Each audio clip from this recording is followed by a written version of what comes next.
ಕೇಂದ್ರಾಡಳಿತ ಪ್ರದೇಶ ದಾದ್ರಾ ಮತ್ತು ನಗರ್ ಹವೇಲಿ, ದಮನ್ ಮತ್ತು ದಿಯು ಹಾಗೂ ಲಕ್ಷದ್ವೀಪಗಳ 3,850 ಕೋಟಿ ರೂಪಾಯಿಗೂ ಅಧಿಕ ಮೊತ್ತದ 60 ಯೋಜನೆಗಳಿಗೆ ದಮನ್ನ ಸ್ವಾಮಿ ವಿವೇಕಾನಂದ ಕ್ರೀಡಾ ಮೈದಾನದಲ್ಲಿ ನಿನ್ನೆ ಪ್ರಧಾನಿ ನರೇಂದ್ರ ಮೋದಿ ಶಂಕುಸ್ಥಾಪನೆ ಹಾಗೂ ಉದ್ಘಾಟನೆ ನೆರವೇರಿಸಿದರು.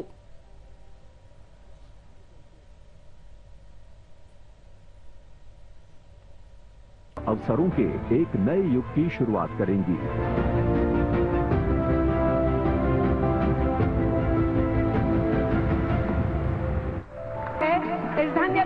ಈ ಸಂದರ್ಭದಲ್ಲಿ ಪ್ರಧಾನಿ ನರೇಂದ್ರ ಮೋದಿ ಅವರನ್ನು ವಿಶೇಷವಾಗಿ ಗೌರವಿಸಲಾಯಿತು. ಈ ವೇಳೆ ದಾದ್ರಾ ಮತ್ತು ನಗರ್ ಹವೇಲಿ, ದಮನ್ ಮತ್ತು ದಿಯು ಹಾಗೂ ಲಕ್ಷದ್ವೀಪದ ಆಡಳಿತಾಧಿಕಾರಿ ಪ್ರಫುಲ್ ಪಟೇಲ್ ಸೇರಿದಂತೆ ಹಲವರು ಉಪಸ್ಥಿತರಿದ್ದರು.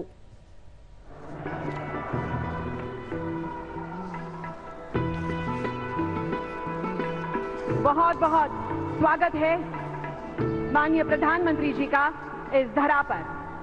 धन्यवाद। अनुपम वन अड़िग आस्था का प्रतीक त्रिशूल डमरू से स्वागत।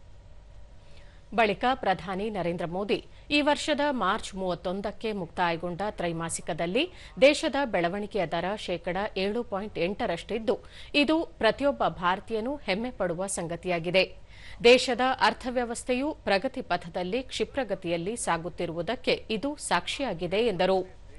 ಜಾಗತಿಕ ಆರ್ಥಿಕ ಬಿಕ್ಕಟ್ಟು ತಲೆದೋರಿರುವ ಸಂದರ್ಭದಲ್ಲಿ ಭಾರತದಲ್ಲಿ ಇಂತಹ ಸವಾಲುಗಳನ್ನು ದೇಶದ 140 ಕೋಟಿ ಜನರು ಸಮರ್ಥವಾಗಿ ನಿಭಾಯಿಸುವಲ್ಲಿ ಕೈಜೋಡಿಸಿದ್ದಾರೆ. ಈ ಹಿನ್ನೆಲೆಯಲ್ಲಿ ದೇಶದ ನಾಗರಿಕರಿಗೆ ಕೃತಜ್ಞತೆ ಸಲ್ಲಿಸುವುದಾಗಿ ಹೇಳಿದ ಅವರು, ರಾಷ್ಟ್ರದಲ್ಲಿ ಸುಧಾರಣೆ ನೀಡುವುದು ನಮ್ಮ ಉದ್ದೇಶ ಎಂದು ಹೇಳಿದರು. ಈಶಾನ್ಯ ರಾಜ್ಯಗಳ ಸರ್ವತೋಮುಖ ಅಭಿವೃದ್ಧಿ ಕೇಂದ್ರದ ಆದ್ಯತೆಯಾಗಿದೆ. ಕೇಂದ್ರಾಡಳಿತ ಪ್ರದೇಶ ದಮನ್ ಮಿನಿ ಇಂಡಿಯಾದ ಪ್ರತೀಕವಾಗಿದೆ. ಈಶಾನ್ಯ ರಾಜ್ಯಗಳಲ್ಲಿ ಜಾರಿಗೆ ಬಂದ ಅಭಿವೃದ್ಧಿ ಯೋಜನೆಗಳಿಂದ ಜನಜೀವನದಲ್ಲಿ ಸುಧಾರಣೆ ಕಂಡುಬಂದಿದೆ. ಆಯುಷ್ಮಾನ್ ಭಾರತದಂತಹ ಆರೋಗ್ಯ ಯೋಜನೆಗಳು ಈ ಭಾಗದ ಜನರಿಗೆ ಅನುಕೂಲ ಕಲ್ಪಿಸಿದೆ ಎಂದರು.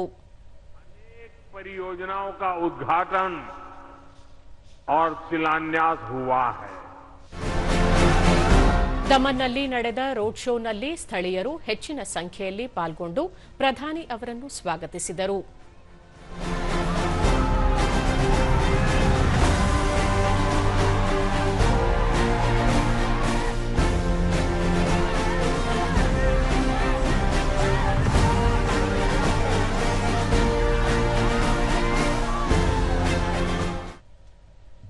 ದಮನ್ನಲ್ಲಿ ನಿರ್ಮಾಣ ಮಾಡಿರುವ ನಮೋ ಆಸ್ಪತ್ರೆಯನ್ನು ಪ್ರಧಾನಿ ನರೇಂದ್ರ ಮೋದಿ ಉದ್ಘಾಟಿಸಿ ಅಲ್ಲಿನ ಸೌಲಭ್ಯಗಳನ್ನು ವೀಕ್ಷಿಸಿದರು.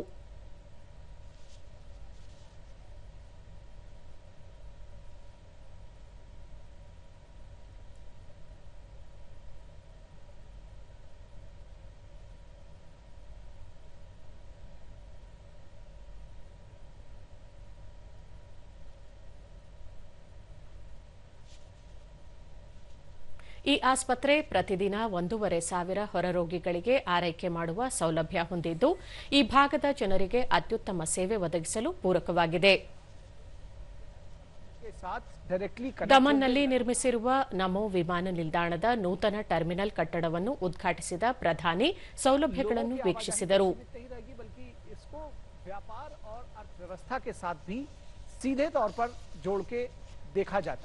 ವಿಮಾನ ನಿಲ್ದಾಣ ಆರಂಭವು ಪ್ರಾದೇಶಿಕ ಭಾಗದಲ್ಲಿ ವಾಯುಯಾನ ಸಂಪರ್ಕ, ಆರ್ಥಿಕ ಚಟುವಟಿಕೆಗೆ ಪೂರಕವಾಗಲಿದೆ.